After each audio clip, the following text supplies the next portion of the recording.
Mardi 10 février 2015, un problème au niveau du circuit primaire de la centrale nucléaire de Gravelines est survenu, ce qui engendre un dégagement de vapeur de gaz radioactif.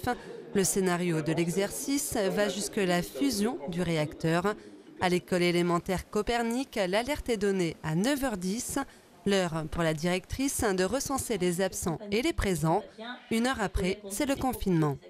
Aux alentours de 10h02, j'ai reçu un coup de téléphone, toujours de la même interlocutrice, Madame Pira de l'inspection académique, qui m'a dit que cette fois-ci, la situation avait évolué et qu'on me demandait de déclencher le PPMS de mon école. C'est le plan particulier de mise en sûreté en cas de problème avec la centrale, en cas de problème de risque industriel. Donc, j'ai déclenché la corne de brume.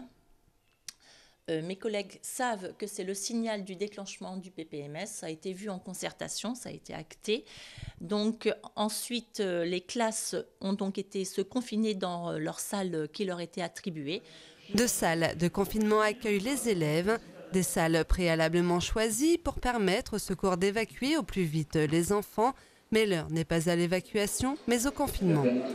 Les enseignants ont immédiatement proposé des activités aux élèves afin d'éviter tout mouvement de panique. Et donc, ils sont en train de passer soit un film, soit faire du coloriage ou jouer aux jeux de société. Un film ou dessin animé qui permet de ne pas penser à l'exercice, mais une certaine angoisse est bel et bien présente chez les plus petits. On a entendu la sonnerie, on s'est pas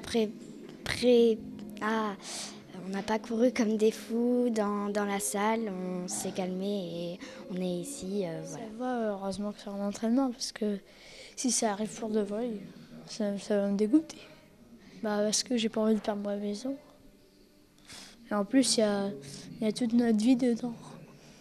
Surtout moi, vu que je joue aux jeux vidéo, et j'ai pas envie de la perdre. C'est un petit peu bizarre, j'ai un petit peu le trac parce que j'aimerais pas que ça arrive, voilà. Seulement on pourrait construire un gros vaisseau qui transporte notre maison où on veut y aller en sécurité. Ce serait bien. Pas de gros vaisseaux chez les pompiers, mais d'importants camions. Pendant le confinement des enfants à Gravelines, une cellule de crise est en place sur le site de Fort-Mardic. La radioactivité, c'est quelque chose qu'on ne voit pas, qu'on ne sent pas.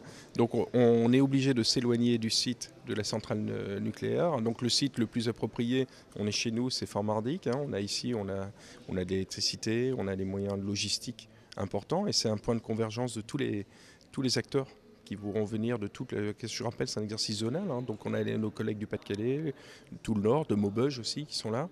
Et donc c'est un point de rassemblement ici, et ça permet de rentrer dans une zone autour de Gravelines, sur la centrale nucléaire notamment.